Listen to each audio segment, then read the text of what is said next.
mengaku cucu Nabi, untuk mengkooptasi umatnya Nabi, untuk mengkapitalisasi umat Nabi, untuk memakan darah dan keringat umatnya Nabi, dan apalagi memperbudak serta menyesatkan umat Nabi, maka itu adalah kebiadaban yang paling bejat di hadapan kekasih Allah. Sayyid Ahmad bin Isa punya anak 3, Sayyid Muhammad, Ali, dan Husain. Ketiganya jelas makamnya, jelas keturunannya, tercatat. Punya nakobah keluarga dan saling mengakui. Sementara Ba'alwi katanya dari anak yang bernama Ubaidillah. Apakah diakui oleh ketiga nakobah keturunan Sayyid Ahmad bin Isa ini? Yang mana jasa datuk mereka tidak ada seujung kuku dibanding kedua sunan tersebut. Sementara yang di Hauli di Gresik tersebut bahkan tidak ada jejaknya dalam sejarah ikut dalam perjuangan melawan penjajah Belanda. Dan kini, tanyakan isbat dari Yaman. Adakah nakobah Yaman mengeluarkan secari kertas saja bukti syahadah nasabnya? Sensus ini juga menjangkau kota Mirbat. Bukankah ada datuknya yang diklaim sebagai orang besar di Mirbat? Yang ternyata setelah diteliti, ternyata juga mencangkok nama orang lain.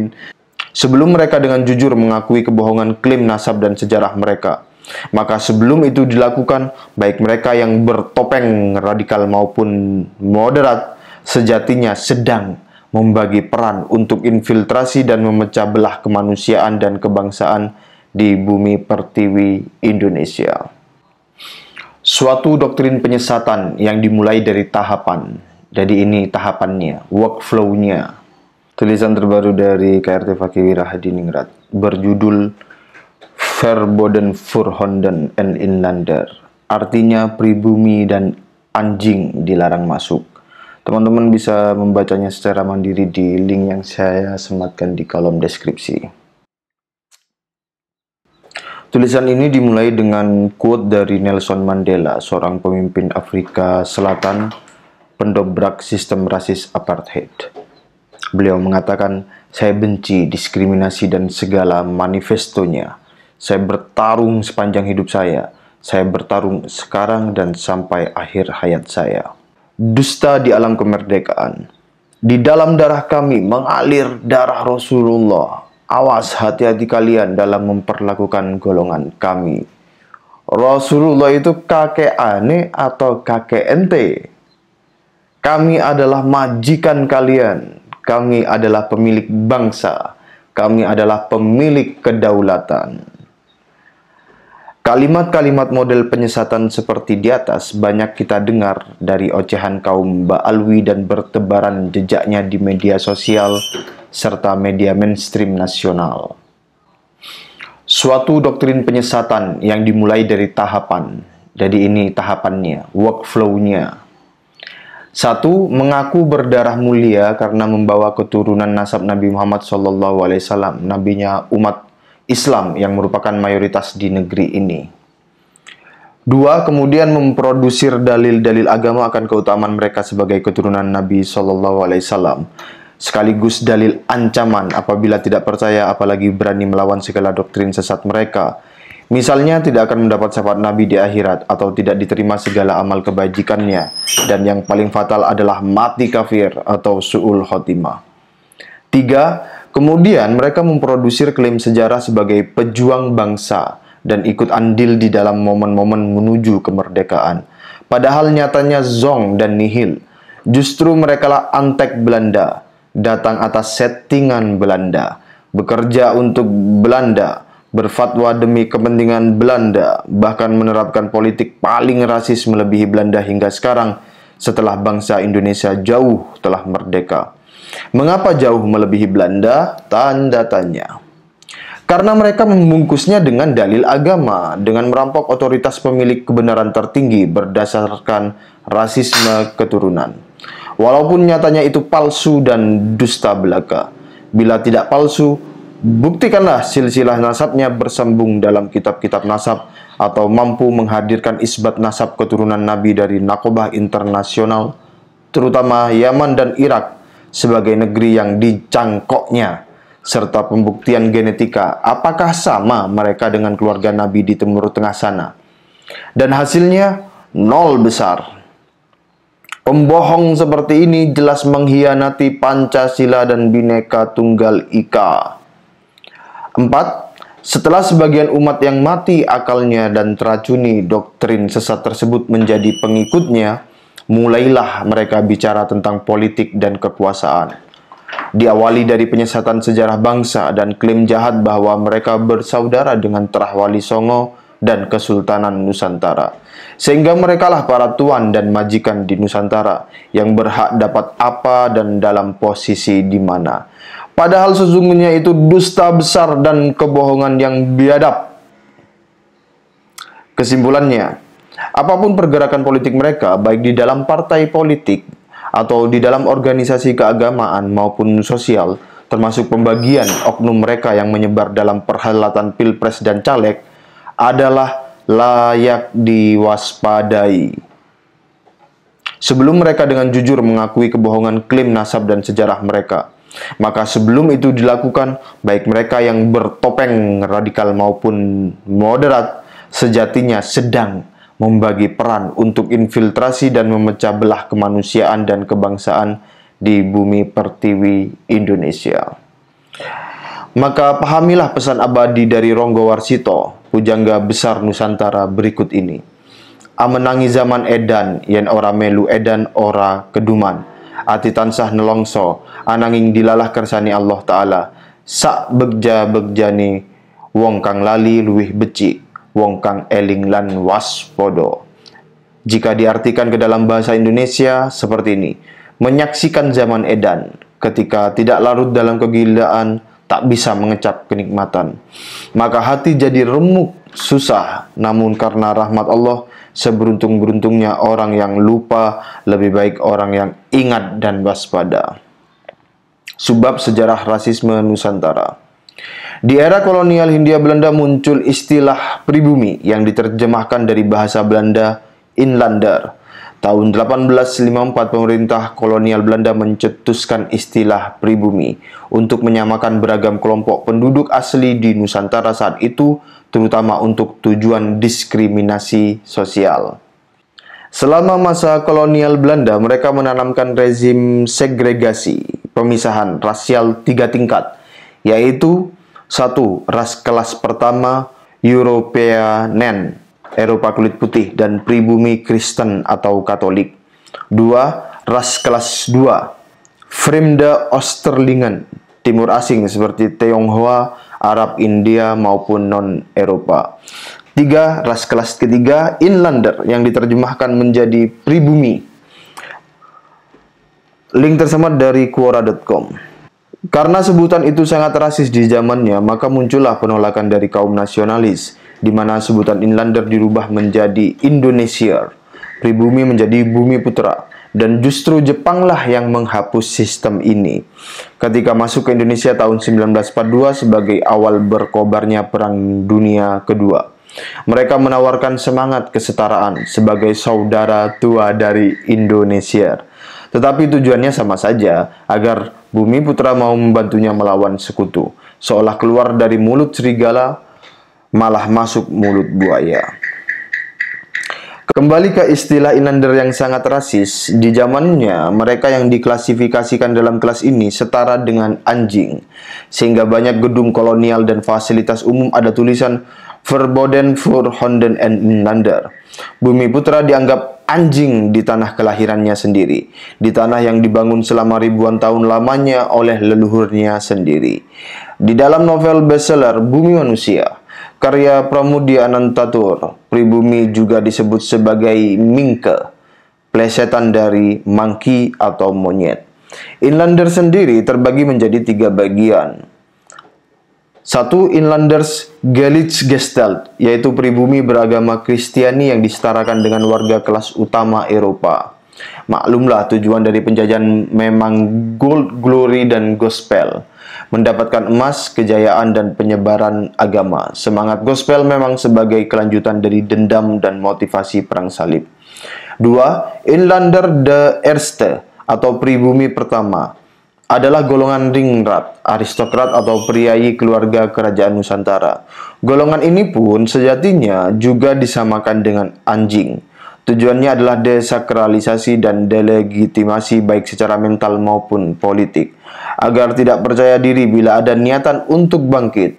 Traumatik perang di Nusantara yang dikobarkan kerajaan dan Kesultanan Nusantara seperti Pangeran Diponegoro telah membuat Belanda bangkrut dan terpecah menjadi Belgia dan Luxembourg.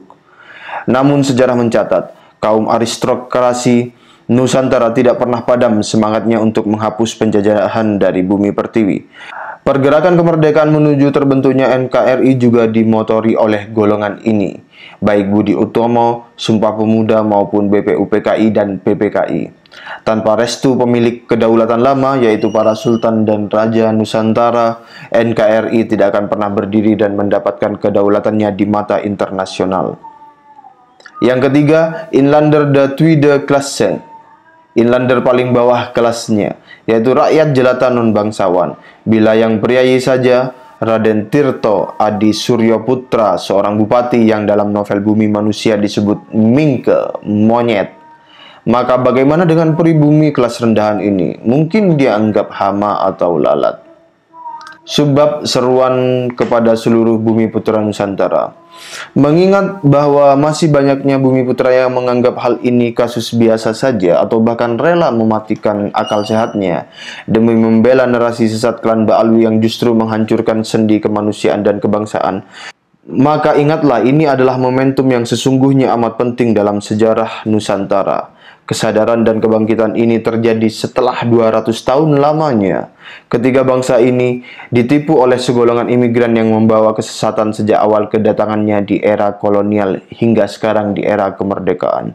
Bila pilpres dan pesta demokrasi lainnya hanya terjadi rutin 5 tahunan dan kesalahan memilih pemimpin akan dikoreksi 5 tahun berikutnya, namun berbeda dengan penyikapan terkait sebagian imigran sesat dari Yaman ini. Karena bila penjajahan spiritual ini dibiarkan, maka keracunannya akan berlangsung berabad, bahkan mungkin ribuan tahun lagi lamanya. Sebelum sejarah berbelok dan teracuni selamanya, sebelum anak cucu kita semakin terperangkap dan terperosok dalam jurang hina dan lembah nista perbudakan, maka izinkanlah penulis memberikan pesan dan seruan. 1. Kembalikan kepada akal sehat dalam menilai segala sesuatu. 2. Akal sehat bagian dari karunia Tuhan yang harus dijaga dan dihidupkan selalu, agar tetap bisa bertahan dalam kebenaran, tidak tersesat dan disesatkan. 3. Akal sehat selalu bertumpu kepada kebenaran ilmiah dan pembuktian. Bila ada siapa saja mengaku keturunan siapapun, tanyakan buktinya dan datanya. 5. Apalagi mengaku keturunan dari manusia agung yang terkenal, maka lebih mudah pembuktiannya karena keturunannya pasti juga terkenal dan teridentifikasi sepanjang zaman secara berkesinambungan. 6. Apalagi mengaku keturunan Nabi Muhammad SAW, Nabi dari umat Islam yang lahir di dunia Arab sana. Dalam tradisi Arab, nasab keturunan sangat terjaga dan dihafalkan turun-temurun. Dan keturunan Nabi sangat dimuliakan dalam ajaran agama, termasuk juga terkait siapa pemimpin akhir zaman Al-Mahdi adalah dari keturunannya, maka pencatatannya rapi dan berkesinambungan. 7. Untuk nasab Ba'alwi imigran Yaman, selain nasabnya terputus dalam kitab-kitab nasab selama 550 tahun, juga gagal secara ilmu mutakhir genealogi genetika. Ingat, kita hidup di abad 21, bukan abad 12. Perkembangan sains sudah sangat maju. Pemetaan dan identifikasi gen dan DNA sudah sangat maju. Ini adalah catatan Tuhan. Menjadi hakim teradil dalam menyeleksi kejujuran dan kehilafan catatan manusia. 8. Ba'alwi mengaku keturunan Sayyid Ahmad bin Isa yang katanya hijrah dari Irak ke Yaman pada abad 3 Hijriah. Makamnya baru ditemukan di abad 9 berdasarkan takwil mimpi. Logis apa tidak, saudara? 9. Sayyid Ahmad bin Isa punya anak 3, Sayyid Muhammad, Ali, dan Husain. Ketiganya jelas makamnya, jelas keturunannya, tercatat. Punya nakobah keluarga dan saling mengakui. Sementara Ba'alwi katanya dari anak yang bernama Ubaidillah. Apakah diakui oleh ketiga nakobah keturunan Sayyid Ahmad bin Isa ini? Kalau diakui, tunjukkan bukti isbat tertulis pengakuannya, syahadah nasabnya yang resmi dari nakib keluarga ini, dan juga stempel dari nakib Irak sebagai negeri Sayyid Ahmad bin Isa al-Husaini. Sejarah juga mencatat, Syarif Mekah Aunur Rafiq Al-Hasani pernah menghukum cambuk oknum Ba'alwi dan dilarang memakai gelar Sayyid Syarif di abad 19 Masehi. Dalam kurung, tercatat juga di halaman 1093 kitab Al-Istizadah karangan cuci Mufti Tarim Abdurrahman bin Ubaidillah As-Segaf Ba'alwi. 10. Ba'alwi mengaku zuriyah Nabi katanya berabad-abad lamanya sejak hijrah ke Yaman. Tetapi kenapa penguasa Yaman dari dinasti Rasuli Al-Hasani kok tidak memasukkannya dalam sensus keluarga Nabi di abad ke-7 Hijriah? Kitabnya ada dan jelas. Sensus ini juga menjangkau kota Mirbat. Bukankah ada datuknya yang diklaim sebagai orang besar di Mirbat? Yang ternyata setelah diteliti, ternyata juga mencangkok nama orang lain, penguasa sesungguhnya kota Mirbat.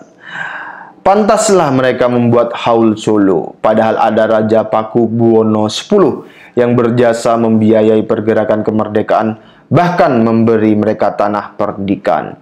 Mereka membuat haul Gersik, padahal di situ ada dua Sunan Wali Songo, yaitu Maulana Malik Ibrahim dan Sunan Giri, yang mana jasa datuk mereka tidak ada seujung kuku dibanding kedua sunan tersebut.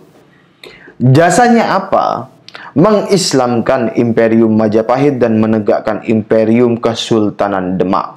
Sementara yang dihauli di Gersik tersebut bahkan tidak ada jejaknya dalam sejarah ikut dalam perjuangan melawan penjajah Belanda.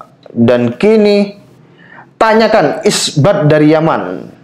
Adakah nakobah Yaman mengeluarkan secari kertas saja bukti syahadah nasabnya?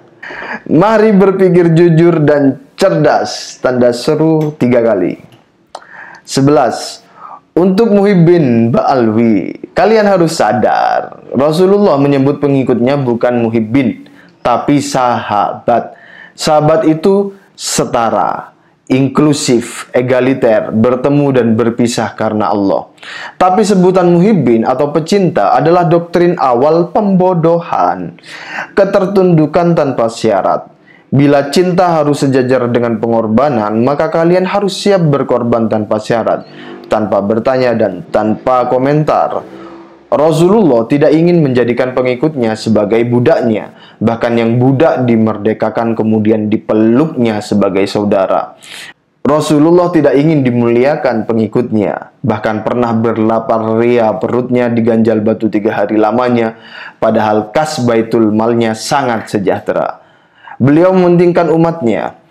Kemuliaan akhlak dan ketauladanannya menjadikan beliau dimuliakan tanpa meminta, tanpa harus marah-marah dan ngancam dengan segala macam sumpah serapah dan dalil.